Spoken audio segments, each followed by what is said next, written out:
Ladies and gentlemen, please take your seats. You know, in this business of show, there's nothing that quite exceeds, like, excess. And if you're within the sound of my voice, that must mean you are in the seats with, once more, as always, my name is Dave Voigt, and I'm the host of this podcast where we sit down with a wide-ranging variety of entertainment industry professionals, and we pick their brain about current projects, state of the industry, how they got started, and so very much more in a light and in a conversational fashion. And you know, if we like how we do things around here, I'm going to go out on a limb and assume that you do, because let's face it, you're listening right now. If you are, please subscribe to that podcast. Give us the like, give us the 5-star rating on your podcast provider of choice. We're pretty much everywhere. We're over at Apple, Amazon, Spotify, Google, and plus we archive every single one of our episodes over at our In the Seats YouTube channel. So if you can give us a like and subscribe there as well, we would absolutely appreciate it. Also, do not hesitate to follow us on social media. We're on Facebook. We're on Twitter. We're on Instagram, we're on Letterboxd, and we're on the TikTok for all sorts of fun updates. And finally, and I do dare say most importantly, please pay us a visit over at intheseats.ca for all the latest and greatest from the world of film, television, basically the moving image at large. Because, you know, if we love to watch it and write about it and talk about it. We love it even more when you come by and read about it and listen about it. So please, pay us a visit. On this episode, oh my god, we got a fun one because we're talking about one of our favorite films from the last year, which, didn't quite get the love it deserved when it came to the awards ramp up, but we still adore it. It's from writer-director Damien Chazelle, and it is Babylon. It's, again,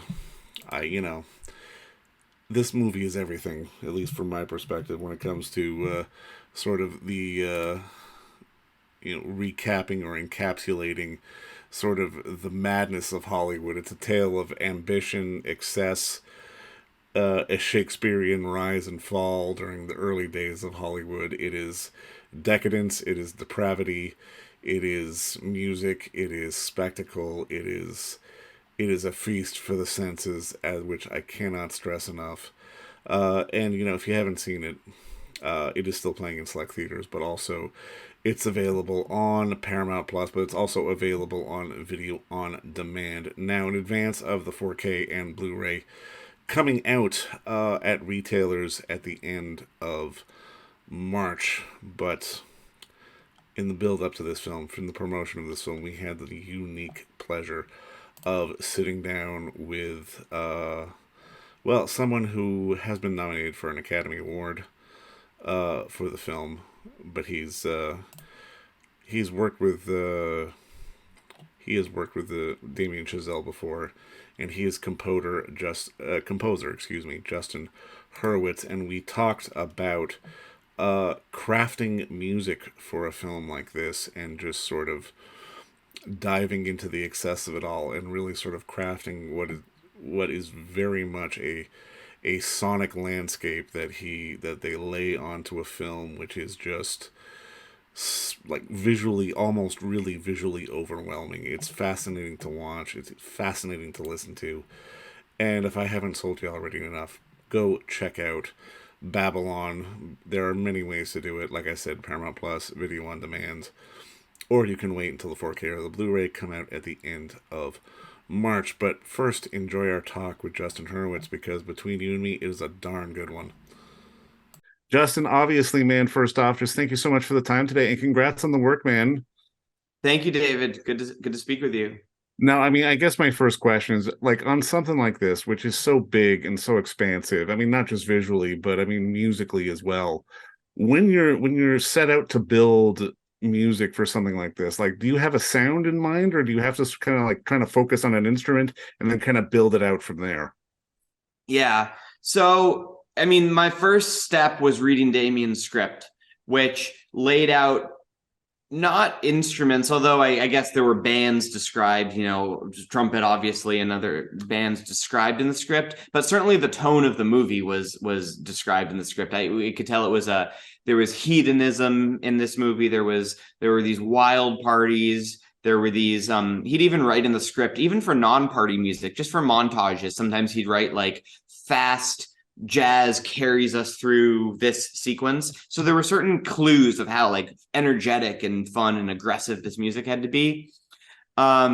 As well as there were, romantic, the kiss on the hilltop, it was clear it had to be romantic. So he had laid out certain things, but most of it wasn't clear until Damien and I started talking about it, and sort of landed on the idea of, for a lot of this music, using the lineup of bands that would be believable at these parties. So essentially the lineup of a 20s jazz band, couple trumpets, couple trombones, 3 saxes, rhythm section, tuba.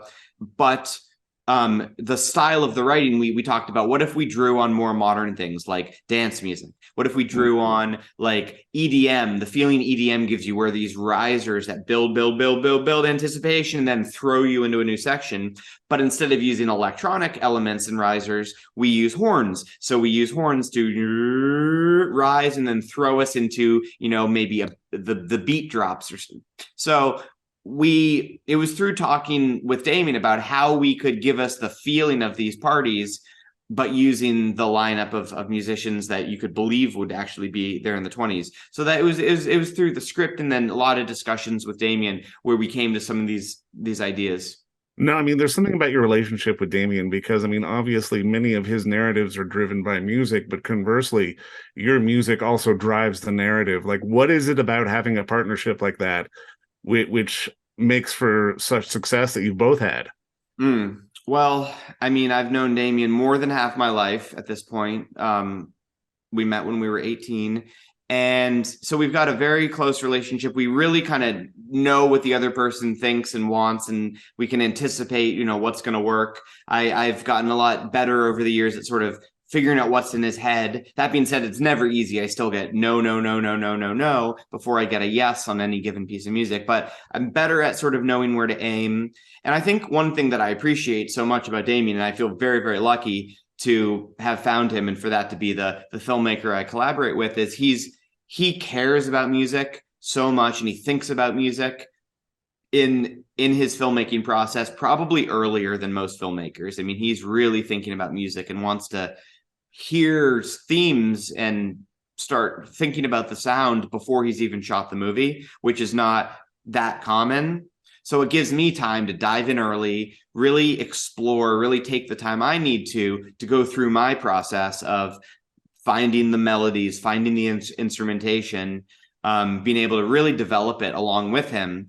And so I love that he thinks of music as early as he does. And I love that he gives music really a place in his movies. It depends on the scene, but very often the music is, if not featured, it still plays a big role. Like, it's not just like buried under the dialogue. It still plays.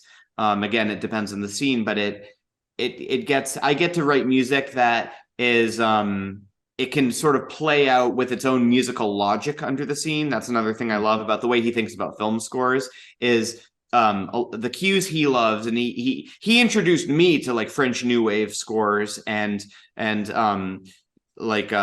scores like Jules and Jim and things like that, where many of the cues, they have a tune, and the tune it has its own musical integrity and logic to it, and it plays out and it resolves the way that it wants to musically. And so a lot of our scores have had cues in it that similarly the cue gets to sort of play out and have its own agency under the scene. And I love that he thinks of cues that way, because I love writing cues that have melody and that can cadence and resolve. It feels very gratifying as a composer to get to write that kind of music. No, I mean, just to start putting a bow on this, I mean, this is something I've got to ask, because, I mean, obviously that opening party scene is so big and massive and expansive. Do you set the music sort of in stone before you even shoot something like that? Or do situations come up where it's like, oh, I may have to rewrite this cue or rewrite this moment? Like, because, I mean, obviously script rewrites can happen on time to time on movies, but do music rewrites happen? Yeah. So this score had it had 2 phases. We created about an hour of music in pre-production that, a year and a half of demoing and actually being in the studio recording, creating a lot of that party music. About an hour of music. And then in post-production, once I can watch the scenes, watch the cut, and then I'm doing what a film composer normally does, and I'm responding to what I'm seeing, and I'm writing music to fit in with the dialogue and all that.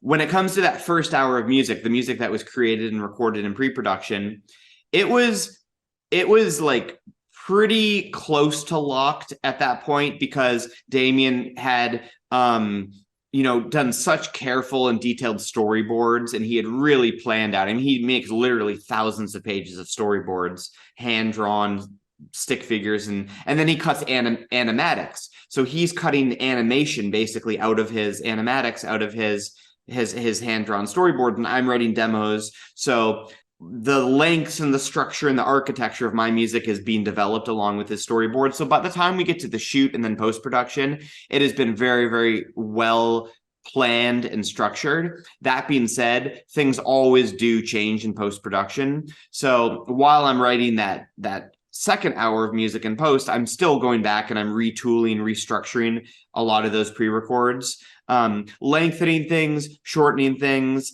but also like things just get moved, in the edit, things get moved. So you might have shots of a trumpet solo that Damien thought was going to be here, but for whatever narrative reason or editing reason, he's had to move it, or he's had to slide the shot a little bit. So things get out of sync. So one of the funniest puzzles that I have to do in a movie like this, where there are performances on screen, I had to do it on La La Land and I had to do it on Babylon, when you have performances on screen, is we recorded the solo.